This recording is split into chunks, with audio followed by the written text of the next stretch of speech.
delighted to be able to hand over to Ian Hughes, who's going to come and tell us something about his story.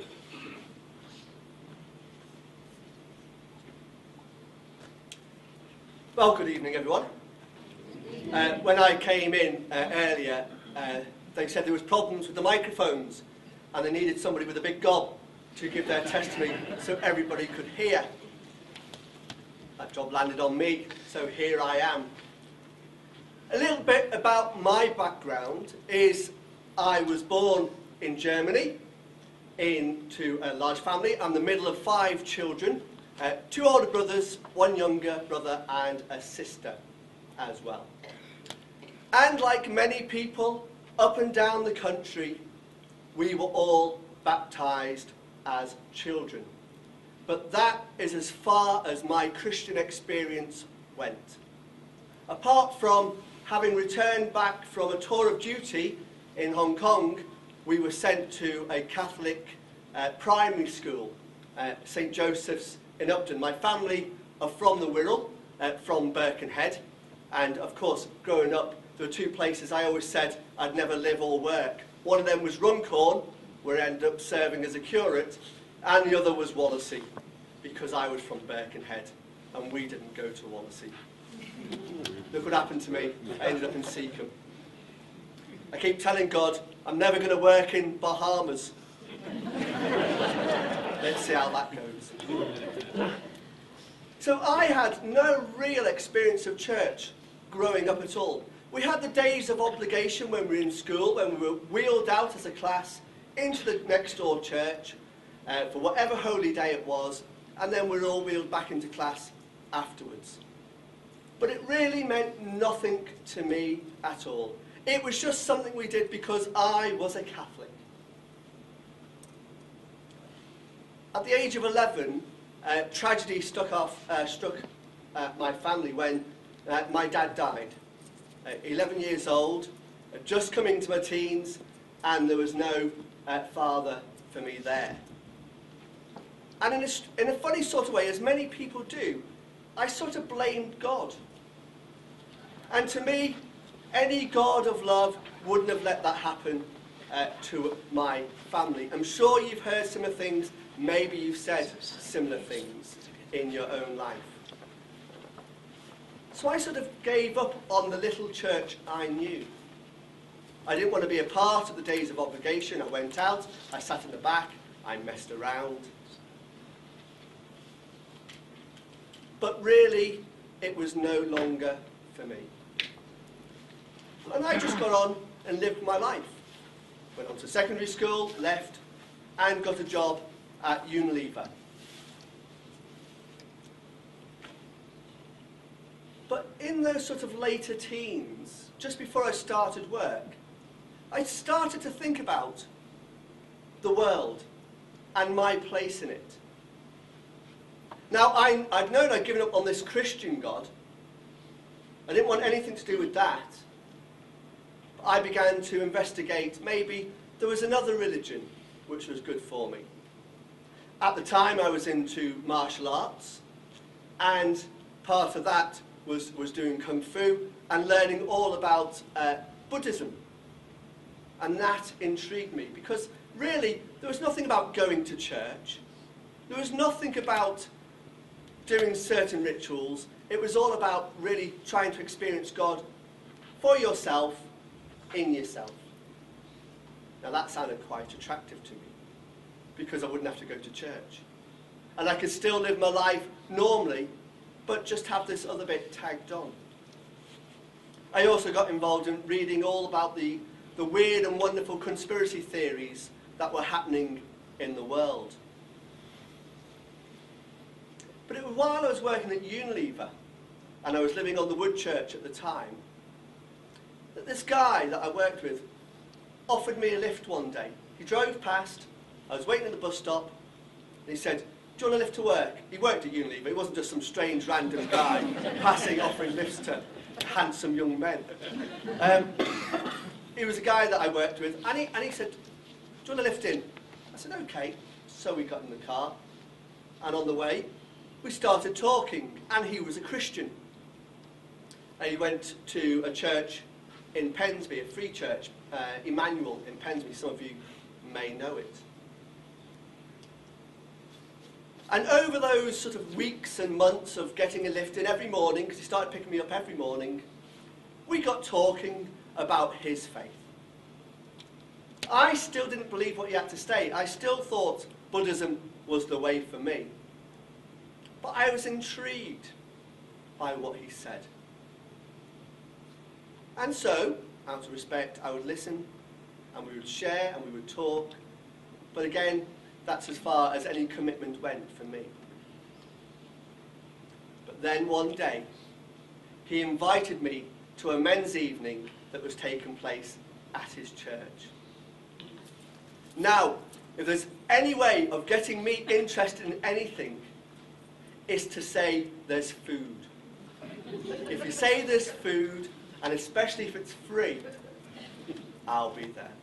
And that's what he said. He said, come along, we're going to have this men's evening. We've got a couple of speakers. One of them was a doctor, a GP. One of them was a police detective. An evangelist at another local church. And, of course, being polite and wanting a free meal and a free pint of beer. I said, okay, I would go along. This was quite close to Easter. And I went along, not expecting anything. We had a meal. I didn't expect anything. I listened to the speakers. I thought, how lovely for them. But I didn't expect anything. And at the end of the meeting, things started to whir around in my head. These people seemed to have something different to my experience of what Christianity was. They seemed to know Jesus as a real person. Not just this figure on a cross that you go to church and go home again. It seemed they knew more about him. They knew him. They didn't just know about him. They knew him for themselves. At the very end of the evening, the evangelist said, let us pray. Now, I, being a Catholic, I put my hands together and I bowed my head. And he spoke. The evangelist said, I'm going to pray a prayer. And as I pray, what I want you to do is, if you want to make a commitment, if you want to trust in Jesus for yourself, if you want to know about God's love and his forgiveness in your life, put your hand up. Put your hand up, and then we'll pray. So I sat there with my hands clasped. And as he sat quietly, and as did everybody else stayed silent, I felt this butterflies in my stomach. My heart was pounding. I wanted to put my hand up and say, yes, I wanted to know everything about this Jesus just the way everyone else is here. But my other hand wouldn't let me. And it was saying, no, you've got a good life. You're not a bad lad. You don't really need Jesus. And it was as if there was a wrestling going on inside me. But my right hand went out. And I put my hand up to say, yes, I wanted to know more about Jesus. And at that moment, it was as if all the tension that had ever built up in my body, all the fear, everything just disappeared. It just flooded right through me.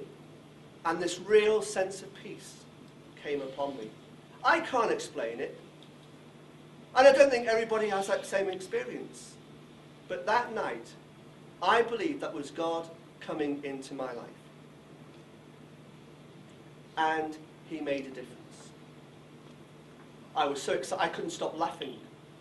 I went into work the next, it was just about Easter, so it was just after Easter. I went back into work, and one of the girls said to me in work, so Ian, what did you do over Easter? Oh, I said, born again. And she looked at me and said, oh, not another one. But then she started asking me about faith and how much she wished she could have a faith. And through all my years of working at Unilever, people would stop and ask me about my faith. If they were going through a difficult time, they would tell me about it. I just lived my life. I didn't preach at them. I wasn't especially holy. But I was willing to listen and to be there. And they seemed to be able to trust me. God changed my life in that way. That He gave me these people around me. And I found I could make a difference in their lives. They may not have put their faith in Jesus, but by my little words, every now and again, I could make a difference because of Jesus in my life.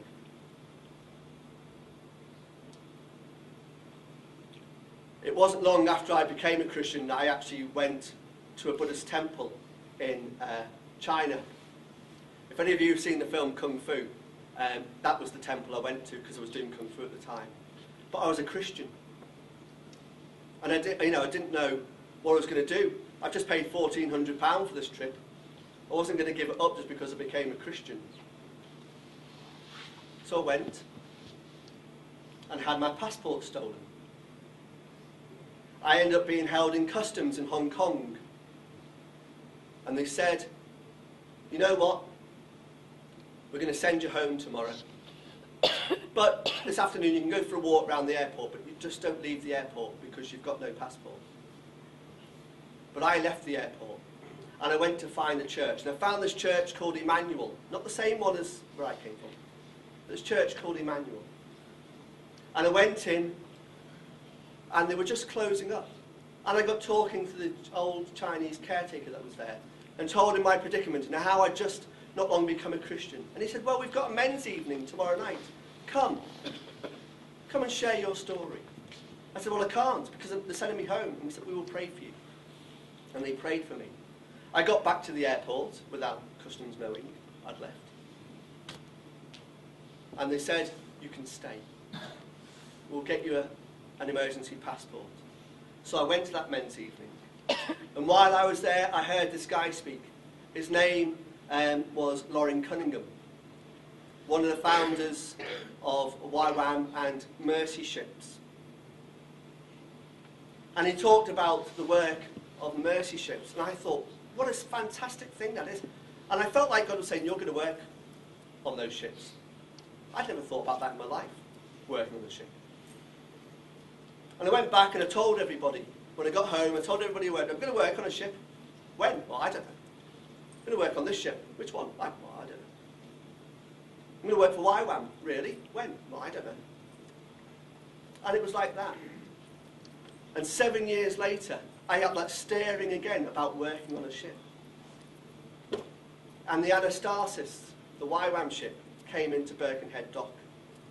And I went on board, and I knew that was where God was calling me. And I went to work the next day and said, I'm leaving work. I'm going to go and work on this ship. It was October it was going to happen. This was in June. They said, okay then, when are you going to leave? Well, I said, well, it's not till October. I haven't applied yet, but I know this is where God wants me. So I applied. I had to send all my applications to Texas. I had to get references from the people I worked with who weren't Christians. I had to raise the money myself. And every penny came in. And I got accepted on board the ship. And not long before I went, Unilever called me in, the human resource, and said, if you work right up to the day before you leave, we will pay you an extra month's pay in lieu of notice. So even they supported me in what I was doing. That just started with a little seed of hearing about YWAM and Anastasis 7 years before. But God worked his purpose out. And 7 years later, I went to Ghana and worked for 6 months as a missionary with the ship. God, at that time, was calling me to the Church of England as well. Kicking and screaming, I came. I wanted to be an evangelist. I used to do street evangelism. I used to go to Aintree Racecourse. That's what I wanted to do. And somebody said, have you thought about being a vicar? And I said, do I look like Derek Nimmo? But it wouldn't leave me. And I went through selection for the Church of England. And as much as a surprise to me as to anybody else, I got accepted. And I trained 2 years part-time, 3 years full-time. And here I am today, sharing my story with you. I was 21 when I became a Christian. I admit I'm 45. It's 24 years ago. It's not always been perfect. It's not always been easy. I haven't felt like God was there all the time. But the truth is, He was. And in those difficult times, in those low times, as well as in the high times, I know God is with me. And that's why I'm up here today. I've kept going. I've kept the faith. And God has been faithful back to me. I didn't ask for any of this, but God gave it to me. And I think for anybody here who might be questioning, might be skeptical, might be wondering if God can really make a difference, hopefully something I've said will convince you. But don't let it just be the things I've said. Ask God to show Himself to you. And as He did to me when I was 21, I believe if you mean it, He will. And He will change your life.